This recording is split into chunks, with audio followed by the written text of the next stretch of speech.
Trump supporter based in North Carolina, United States. Good evening, Mr. Katuka, and thank you for joining us. Good evening. All right, so tonight, Vice President Mike Pence and Senator Kamala Harris will face off in Salt Lake City, Utah. What are you expecting to take center stage in terms of topics to be discussed? Yeah, however, it's unfortunate that we have no idea what topics are going to be discussed. And the idea won't be that sensational because the vice president don't don't seem to have an impact on many issues. But I think it's going to be, well, somehow lead to the understanding of some of the issues which are going to be debated. The only thing is I wanted to point out is that for most of the people outside United States of America, they should try to look at the wider issues, affecting the world, like world peace, WTO, etc.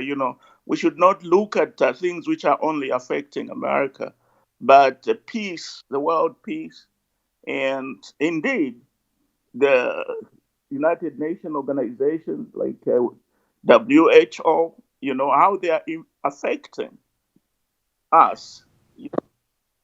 All right, so would I you... know Yes, you can go on, yep, Mr. Katuta. yeah. You can go on. Yeah, you see, the thing is, uh, Kamala Harris, having been an attorney general in California, she's quite good. I mean, she speaks well, although she likes giggling. She's charming, but I don't think there's much that one can get from her.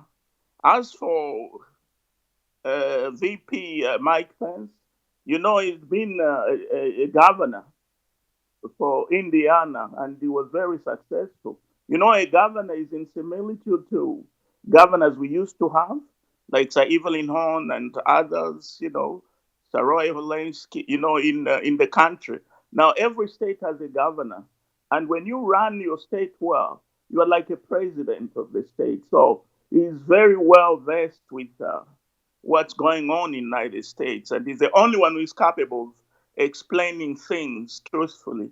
Well, Kamala Harris is a member of the Senate, right? And she's been contributing quite much, especially the legal aspect of it. She's very conversant. But as regards politics, well, I don't know. She will try. The only Having thing we hope that everything is going to be fine. Having said that, Mr. Katuta, do you think or are you expecting the debate to be as wild as the first presidential debate?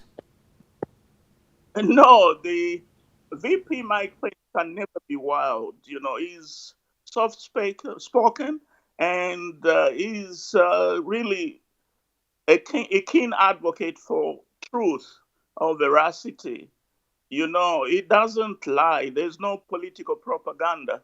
But for Kamala Harris, you know how it was like she wasn't in fact supposed to be the VP nominee, appointee, because she didn't even come out close in the primaries, in the presidential candidacy primaries for the Democrats. She left in December. There were other, I think, 7 who were still there. But the Democrats like divisions, and Joe Biden had just to appoint her because she's black, right? And he thinks that way is going to lure the black vote. It shouldn't be like that. You should try to get the best candidate. That's an opinion, but that's what.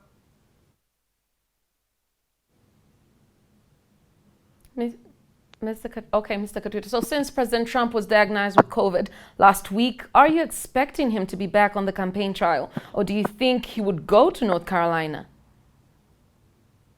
Yeah, I mean, you see, COVID, that's a virus, like any other virus, like COVID-2 earlier or SARS, like influenza. We normally have influenza. It's a virus, and coughing it's with us. It's with us. It's not that it's going to be eradicated completely. Now that the cure has been found, remedies, I think it's by Gilead, remdesivir, there is hope. And then they are still working on the vaccine.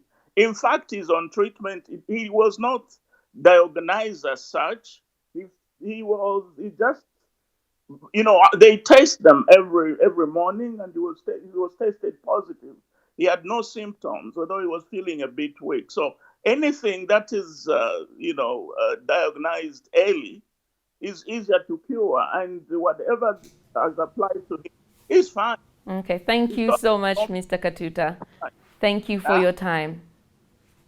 no, you're welcome, and thank you for inviting me. All right.